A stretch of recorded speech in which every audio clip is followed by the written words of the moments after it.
Good morning children. आज मैं Hindi second में पार्ट 3 एक और एक 11 जो कि एक कहानी है, इसे पढ़ाऊंगी।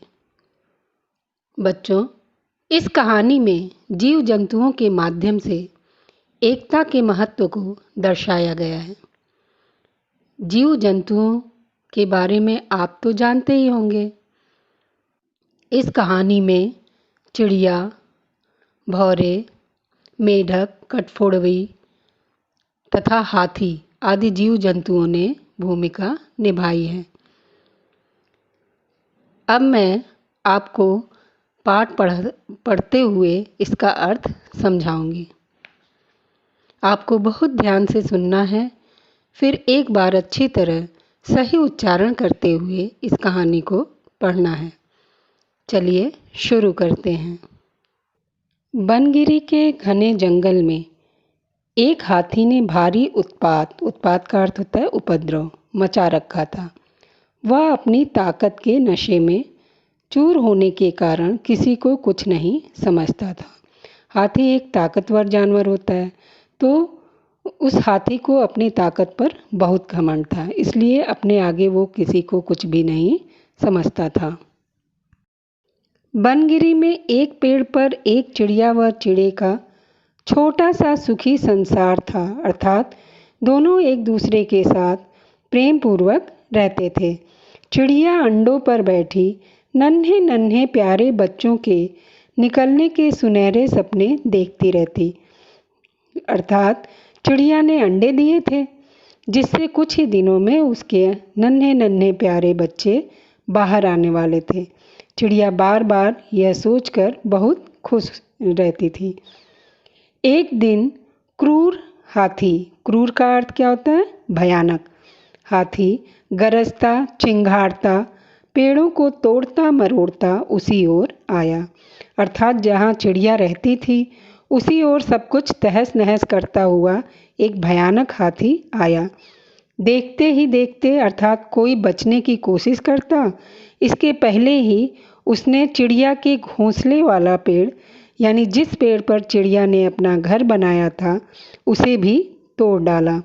घोंसला अर्थात चिड़िया का घर नीचे गिर गया और उसमें रखे अंडे भी गिरकर टूट गए, क्योंकि उसके ऊपर से हाथी का बड़ा सा पैर पड़ गया। चिड़िया और चिड़ा चीखने चिल्लाने के सिवा और कुछ न कर सके। हाथी के जाने के बाद चिड़िया रोने लगी। तभी वहाँ कठफोड़वी क्या होता है? पक्षी की ही एक प्रजाति होती है, आई। वह चिड़िया की अच्छी दोस्त थी। कठफोड़वी ने उसके रोने का कारण पूछा, तो चिड़िया ने अपनी सारी कहानी, अर्थात किस तरह से क्रूर हाथी ने उसके घर को अंडे सहित तोड़ डाला था, ये सब बात बताई। उसकी सारी कहानी सुनने के बाद कठफोड़वी बोली कि अब इस प्रकार यानी ज़्यादा दुखी होने से कोई फ़ायदा नहीं होगा। उस हाथी को सबक सिखाने के लिए, अर्थात इस उत्पात का क्या परिणाम होगा यह बताने के लिए हमें कुछ करना होगा। चिड़िया ने निराशा दिखाई, यानी जब कोई भी रास्ता नहीं दिखाई देता, अर्थात आशा की एक भी किरण नहीं दिखाई देती, तो ऐसी स्थिति का आभास कराया। हम छोटे मोटे जीव, चिड़िया ने कहा, हम छोटे मोटे जीव अर्थात हाथी की अपेक्षा बहुत कम ताकतवर हैं। उस ताकतवर हाथी से कैसे टक्कर ले सकते हैं? कठफोड़वी ने समझाया, एक और एक मिलकर 11, अर्थात एकता में बड़ी शक्ति होती है। हम अपनी शक्ति जोड़ेंगे, अर्थात जब हम कई लोग एक साथ मिलकर हाथी का मुकाबला करें तो हाथी से भी ज़्यादा बलशाली हो जाएंगे। कैसे? चिड़िया ने पूछा। मेरा एक मित्र भौरा है। ये कौन बताता है? कठफोड़वी बताती है कि मेरा एक मित्र है भौरा, हमें उससे सलाह लेनी चाहिए। चिड़िया और कठफोड़वी भौरे से मिली। भौरा गुनगुनाया, यह तो बहुत बुरा हुआ। जब भौरे ने चिड़िया की कहानी सुनी तो वो भी बहुत चिंतित हो गया। एक मेढक मेरा मित्र है, आओ उससे सहायता मांगे। अब तीनों उस सरोवर के किनारे यानी तालाब के किनारे पहुँचते हैं जहाँ पर मेढक रहता है। तो जहाँ वह मेढक रहता था वहाँ तीनों जाते हैं। तीनों कौन कौन से? चिड़िया, कठफोड़वी और भौरा। भौरे ने सारी समस्या बताई। मेढक भर्राए स्वर में बोला, आप लोग धैर्य से ज़रा यहीं मेरी प्रतीक्षा करें, मैं गहरे पानी में बैठकर सोचता हूँ। तो मेढक भी चिड़िया की बात को, चिड़िया पे जो बीता था उसको सुनकर बहुत हैरान हो जाता है और दुखी हो जाता है। तो वो सोचता है कि इन लोग की सहायता करनी चाहिए, इसलिए वो बोलता है कि आप लोग धैर्य से काम लें और यहीं पे मेरा इंतज़ार करें, तालाब के किनारे इंतज़ार करें, जिससे मैं गहरे पानी में क्यों गया? क्योंकि वो एकांत में जाकर अच्छे से कोई ना कोई अच्छा उपाय सोच सकता था। तो वो गहरे पानी में बैठकर सोचने लगता है कि इसका उपाय क्या होगा। आधे घंटे बाद वह पानी से बाहर आया तो उसकी आंखें चमक रही थीं।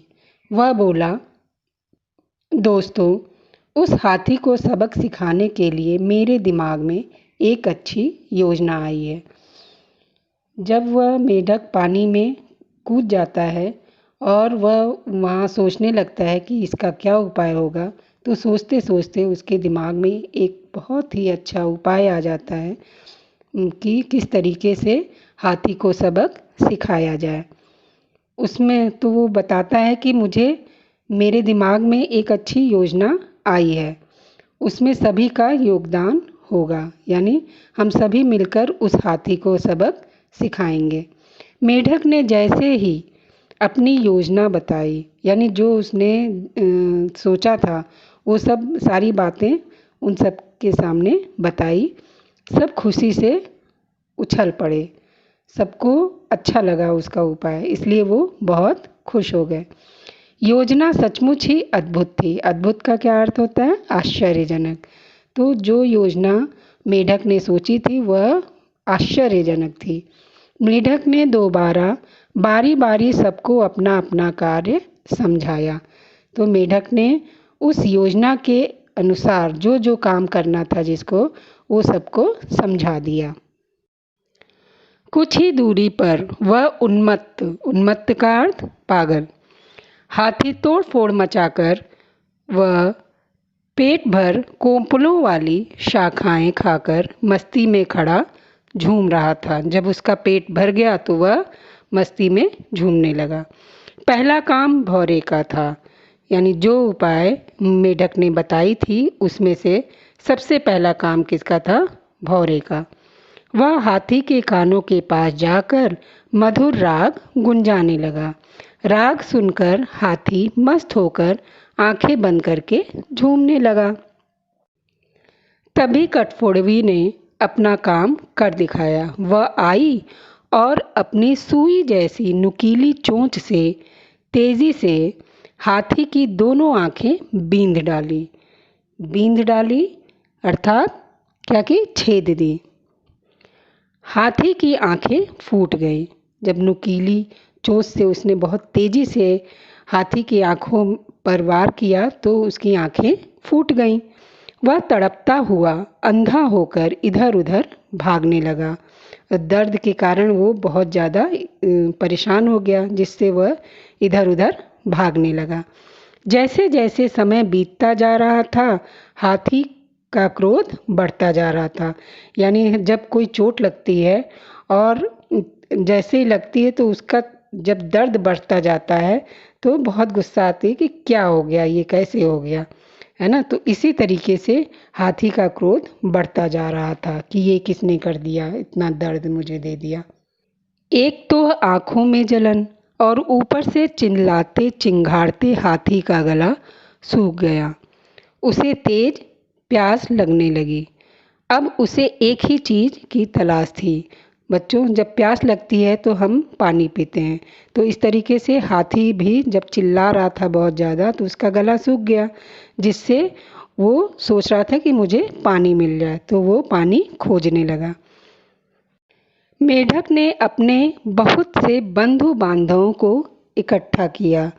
बंधु बांधव अर्थात नाते रिश्तेदार को एक साथ एकत्रित किया और उन्हें ले जाकर दूर बहुत बड़े गड्ढे के किनारे बैठकर टर्राने के लिए कहा। सारे मेढक टर्राने लगे। मेढकों की टर्राहट सुनकर हाथी के कान खड़े हुए।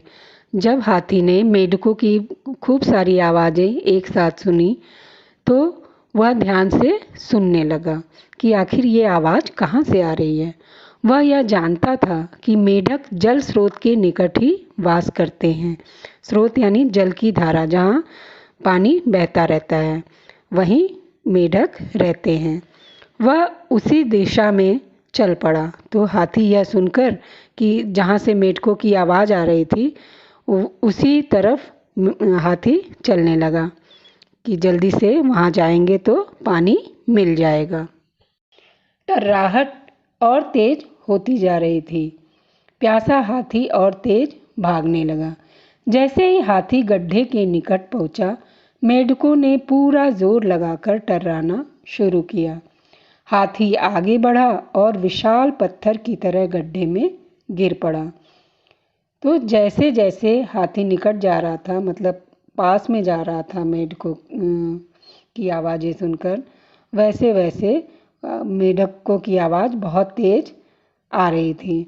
हाथी आगे बढ़ा। हाथी सोचा कि अब जो है पानी का स्रोत यहीं पर है, चलो यहाँ पे चलते हैं जल्दी से।